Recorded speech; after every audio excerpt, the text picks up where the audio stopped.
Mode of metabolism. એની અંદર different pathway નું study કરવાનું છે. એની અંદર પેલી સાયકલ કઈ આવે છે? ગ્લાયકોલિસિસ. ગ્લાયકોલિસિસ પછી તમે 12માં ભણી ગયા છો. એ જ સેમ એઝ ગ્લાયકોલિસિસ માં એ પણ તમારે સ્ટડી કરવાનું છે. તો ફર્સ્ટ ઓફ ઓલ કે 3 ટર્મ્સ છે, તો 3 ટર્મ્સ સમજવી પડે. આપણે કયું પેપર ભણીએ છીએ? 502 પ્રોકેરિયોટિક મેટાબોલિઝમ. તો પ્રોકેરિયોટિક મેટાબોલિઝમ ની અંદર મેટાબોલિઝમ શું છે? is the entire set of the enzyme catalyze transformation of the organic molecules in living cell.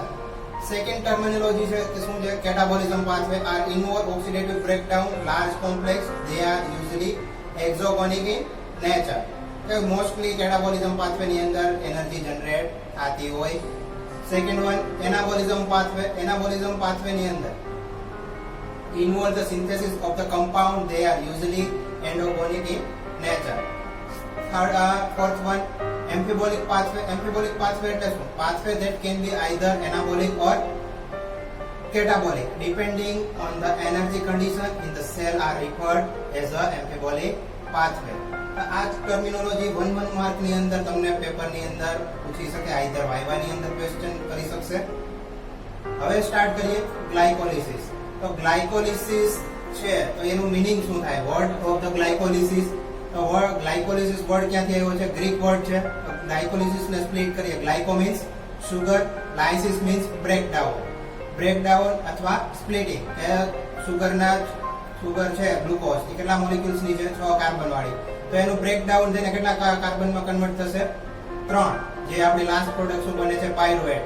Glucose ના એક મોલેક્યુલ્સ નું ડિગ્રેડેશન થાય મીન્સ કે બ્રેકડાઉન થશે તો કેટલા મોલેક્યુલ્સ બનશે? તમને લાસ્ટમાં 2 પાયરુવેટ ના મોલેક્યુલ્સ બને. It is also as Edmund Mayor of Parnes pathway or EMP pathway.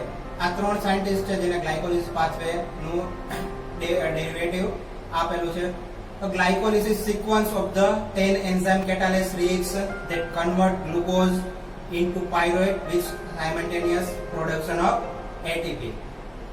તો ગ્લાયકોલિસિસ સાયકલ ની અંદર એવા 10 અલગ એન્ઝાઇમ ઇન્વોલ્વ થશે. જ્યારે ગ્લુકોઝ ના 6 મોલેક્યુલ્સ માંથી કેટલામાં કન્વર્ટ થશે? પાયરુવેટ ના 3 મોલેક્યુલ્સ ની અંદર. તો આના માટે અલગ એન્ઝાઇમ ની જરૂર પડે. તો એન્ઝાઇમ જ્યારે ઇન્વોલ્વ થશે એની અંદર તો એ બધા એન્ઝાઇમ કયા છે? સ્ટેપ બાય સ્ટેપ આગળ જોશું. In the oxidative process of one molecule of glucose partly oxidized in 2 moles of pyruvate. જે આપણે આગળ વાત કરી કે ગ્લુકોઝ ના મોલેક્યુલ્સ નું 6 મોલ કાર્બન વાળું છે એમાંથી કન્વર્ટ કેટલામાં થશે? 3. જે 2 લાસ્ટમાં કેટલા મળે? 2 પાયરુવેટ એસિડ મળશે. Major pathway glycolysis metabolism occur in cytosol in cell. કે ગ્લાયકોલિસિસ ની આખી પ્રોસેસ ક્યાં થશે? સેલ ની અંદર, સાઇટોસોલ ની અંદર આખી ગ્લાયકોલિસિસ મેટાબોલિઝમ પાથવે રન થતો હોય. This is unique pathway occur aerobically as well as anaerobically, does not involve molecular oxygen. કે 2 કન્ડિશન ની અંદર ગ્લાયકોલિસિસ પાથવે થતો હોય. તો ફર્સ્ટ ઓફ ઓલ કયો? કે એરોબિકલી ઓક્સિજન ની પ્રેઝન્સ માં પણ થાય અને ઓક્સિજન ની એબ્સન્સ ની અંદર પણ મોલેક્યુલર ઓક્સિજન આની અંદર ઇન્વોલ્વ થતો નથી. In aerobic organism glycolysis is to produce the citric acid cycle and etc. તો મોલેક્યુલર એરોબિક કન્ડિશન ની અંદર પાયરુવેટ છે તો પાયરુવેટ ફર્ધર આગળ કેની અંદર જશે? સાઇટ્રિક એસિડ સાયકલ ની અંદર etc ની અંદર જ્યાં એટીપી શું થતું હોય? જનરેટ. મોસ્ટલી તમારે જે કેટાબોલિઝમ પાથવે છે એની અંદર શું થાય? Energy generate. Glycolysis central pathway of glucose catabolism. જો એનએરોબિક કન્ડિશન ની અંદર ગ્લાયકોલિસિસ પ્રોસેસ થાય તો પાયરુવેટ છે લાસ્ટ પ્રોડક્ટ બને છે ગ્લુકોઝ ની અંદર, ક્યાંની અંદર કન્વર્ટ થઈ જશે? લેક્ટિક એસિડ ની અંદર. The anaerobic condition pyruvate is formed which then oxidizes to carbon and H2O. જે વોટર મોલેક્યુલ્સ જનરેટ થશે. તો ગ્લાયકોલિસિસ 2 પાથવે ની અંદર રન થતું હોય મોસ્ટલી હંમેશા. કે 2 phase of glycolysis lead break down 6 carbon glucose into 2 molecules of 3 carbon pyruvate with enzyme catalysis reaction being categorized in 2 phase. તો 2 ફેઝ ની અંદર આખી ગ્લાયકોલિસિસ પાથવે તમારું રન થતું હશે. ફેઝ 1 પ્રિપેરેટિવ ફેઝ અને પે ઓફ ફેઝ. પ્રિપેરેટિવ ફેઝ ની અંદર એનર્જી નો યુઝ થાય, એટીપી યુઝ કરશે. જ્યારે પે ઓફ ફેઝ ની અંદર તમારે એટીપી જનરેટ થશે. Preparative phase is a consist of 1 to 5 step glycolysis in which glucose enzymatic phosphorylate by ATP to yield fructose 1,6 bis phosphate.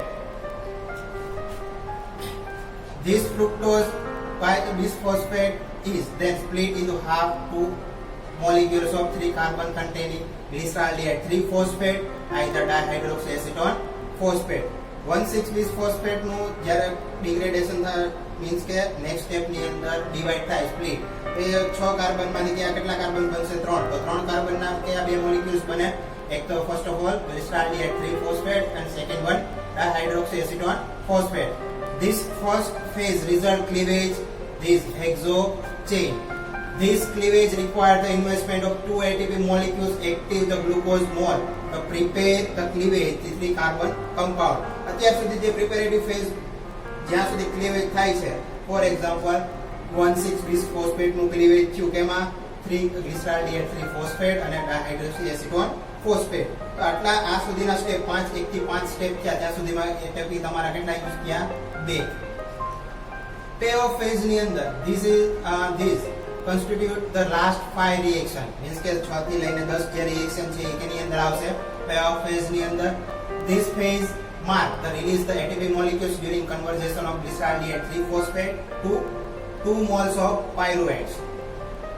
Her 4 moles of ADP are phosphorylate to ATP. આની અંદર NAD NADH ની અંદર convert થશે બે molecules અને કેટલા 4 ATP ADP convert કેમાં થાય ATP ની અંદર જે આપણે ફર્ધર સ્ટેપ બાય સ્ટેપ જોઈએ. Step wise explanation of the glycolysis. તો ગ્લાયકોલિસિસ ની અંદર આપણે એક એક સ્ટેપ જોતા જઈએ. 10 રિએક્શન છે તો 10 રિએક્શન ની અંદર કયા કયા એન્ઝાઇમ ઇન્વોલ્વ થાય જે આપણે ઇનરિવર્સિબલ છે કે રિવર્સિબલ છે એ બધી આપણે સ્ટેપ બાય સ્ટડી કરીએ. તો ફર્સ્ટ આવે છે phosphorylation. First step glucose is phosphorylate by ATP to form sugar phosphate. This is a irreversible reaction is catalyzed by hexokinase. This reaction can be represent as a flow. તો glucose છે તો glucose ની અંદર કયો enzyme by કેટાલિઝ કરશે first enzyme કયો આવ્યો હેક્સોકાઇનેઝ. હેક્સોકાઇનેઝ ની પ્રેઝન્સ માં કેમાં કન્વર્ટ થાય છે ગ્લુકોઝ 6 ફોસ્ફેટ કે ગ્લુકોઝ ના છઠ્ઠા કાર્બન ઉપર શું એડ કરે છે ફોસ્ફેટ ગ્રુપ. એની અંદર એનર્જી ની જરૂર પડે છે એટલે ATP convert to ADP is a first molecules જે આ યુઝ થયો આપણે પ્રિપેરેટિવ ફેઝ ની અંદર. સેકન્ડ આવે છે આઇસોમરાઇઝેશન. Isomerization is a reversible rearrangement chemical structure. Carbon and oxygen from 1 to 6 forming the ketose F from the aldolase. This isomerization of the aldolase glucose 6 phosphate give the ketose and fructose 6 phosphate.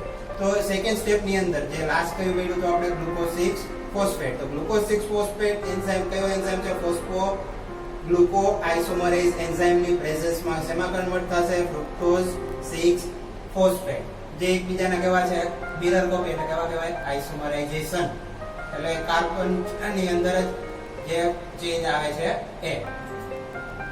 Second third one આવે છે કયું આવે phosphorylation. Her fructose 6 phosphate is phosphorylated by ATP to fructose 1,6 bis phosphate. આની અંદર આ ફોસ્ફોરાયલેટેડ step ની અંદર પહેલા કાર્બન ઉપર પણ શું એડ થાય છે ATP ફોસ્ફેટ.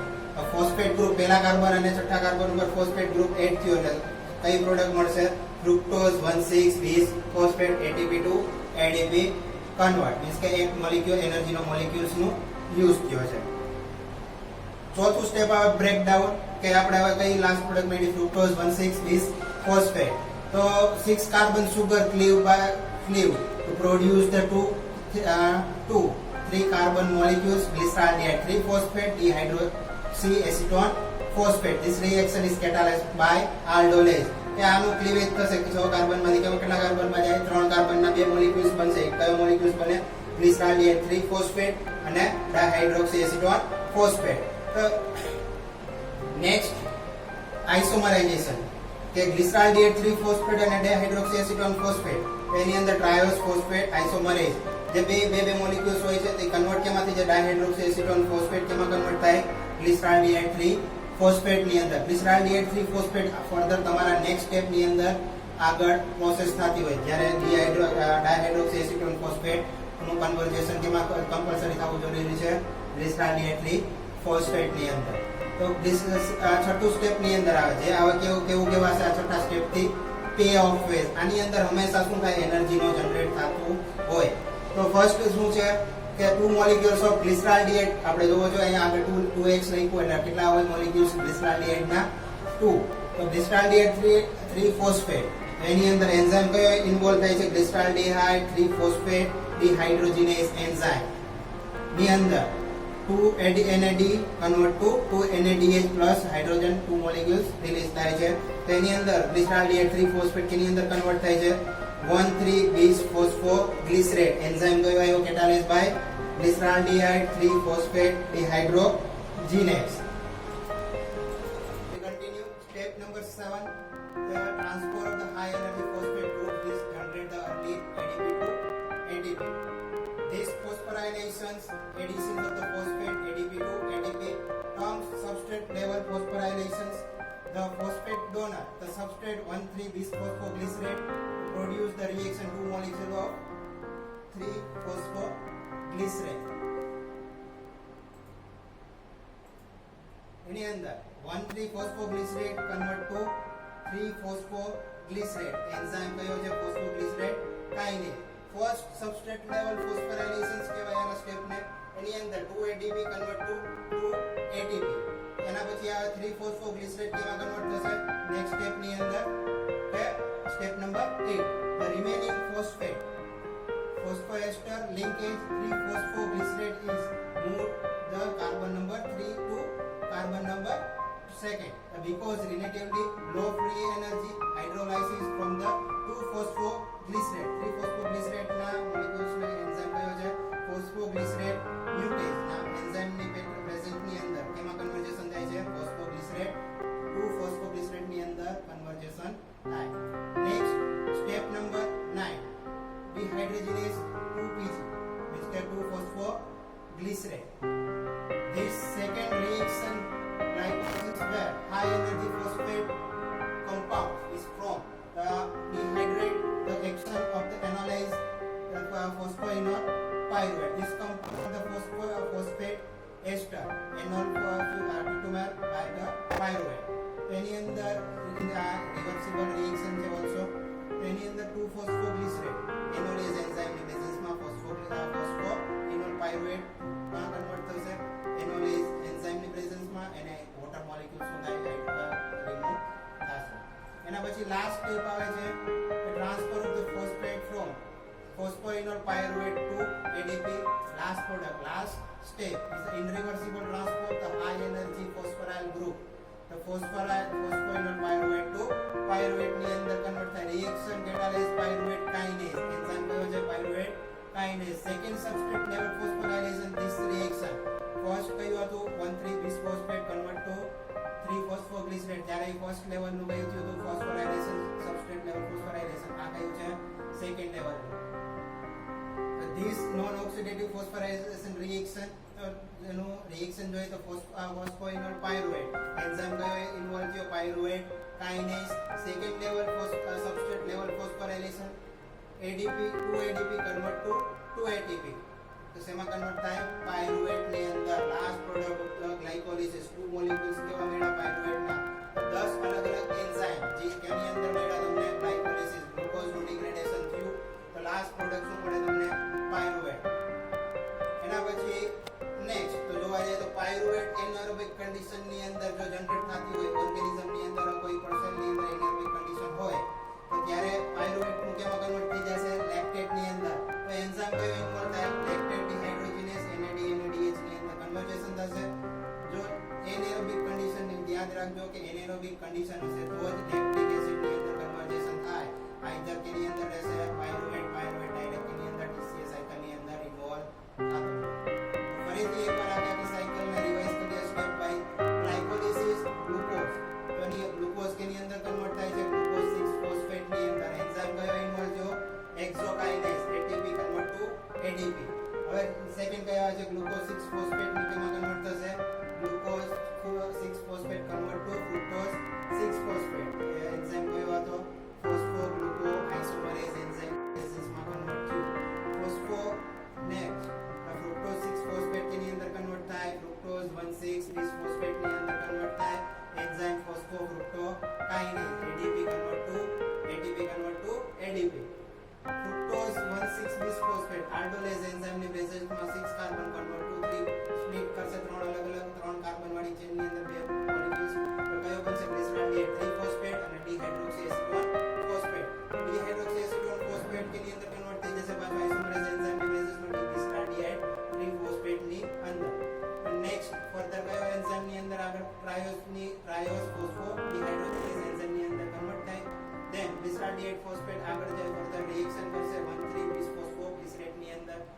2AD NADH ની અંદર કન્વર્ટ થયો. નેક્સ્ટ 1,3 બિસ્ફોસ્ફોગ્લિસરેટ કેની અંદર કન્વર્ઝેશન થશે 3-ફોસ્ફોગ્લિસરેટ એન્ઝાઇમ કયો થયો ફોસ્ફોગ્લિસરેટ કાઇનેઝ. તો 2ADP કન્વર્ટ ટુ 2ATP. 3-ફોસ્ફોગ્લિસરેટ કન્વર્ઝેશન ઓફ 2-ફોસ્ફોગ્લિસરેટ એન્ઝાઇમ ફોસ્ફોગ્લિસરોમિટેઝ ની અંદર